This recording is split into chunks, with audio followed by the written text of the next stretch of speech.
മാനസിക പ്രശ്നമാണ്. ബഷീർ ഡോക്ടർ വരട്ടെ. എന്റെ മുമ്പിൽ കൗൺസിലിങ്ങിന് വന്നു.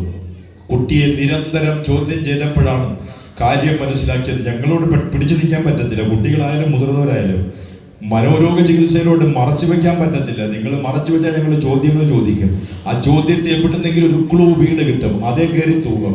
ചോദിച്ചു വരുമ്പോ സാകാരതും സമ്മതിക്കാതെ പോകാൻ പറ്റത്തില്ല. ആ കുഞ്ഞിനെ ചോദ്യം ചെയ്തപ്പോഴാണ് മനസ്സിലായത് കൗൺസിലിംഗ് വേണ്ടത് അവനല്ല, അവന്റെ അച്ഛനും അമ്മയ്ക്കാണ്.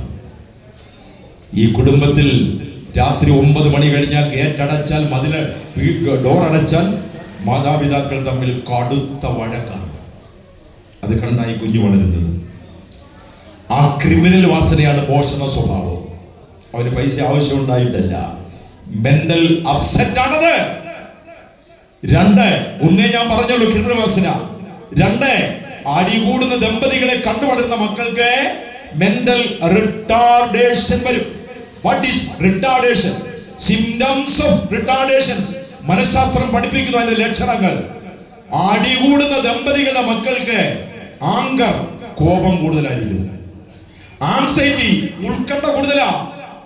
എവിടെ ഇരുന്നാലും അങ്ങനെ വരുമ്പോ ഇങ്ങനെ വരുമ്പോ ഇടി മിന്നുമ്പോ വെള്ളം കയറുമ്പോ അതിലേ വരുമ്പോ അച്ഛനെതിരെ ആ ഉത്കണ്ഠയാണ്. ഉത്കണ്ഠയുള്ള മനസ്സുകൾ ഒരിക്കലും ഓർമ്മ നിൽക്കത്തില്ല. കണ്ടോ? Anchor, anxiety, rage. എല്ലാത്തിനോടും വെറുപ്പ്. ഭക്ഷണത്തോട് വെറുപ്പ്, മാതാപിതാക്കളോട് വെറുപ്പ്, ബന്ധുക്കളോട് വെറുപ്പ്, വസ്ത്രത്തോട് വെറുപ്പ്, എല്ലാത്തിനോടും വെറുപ്പ് വരും. Long time solitude.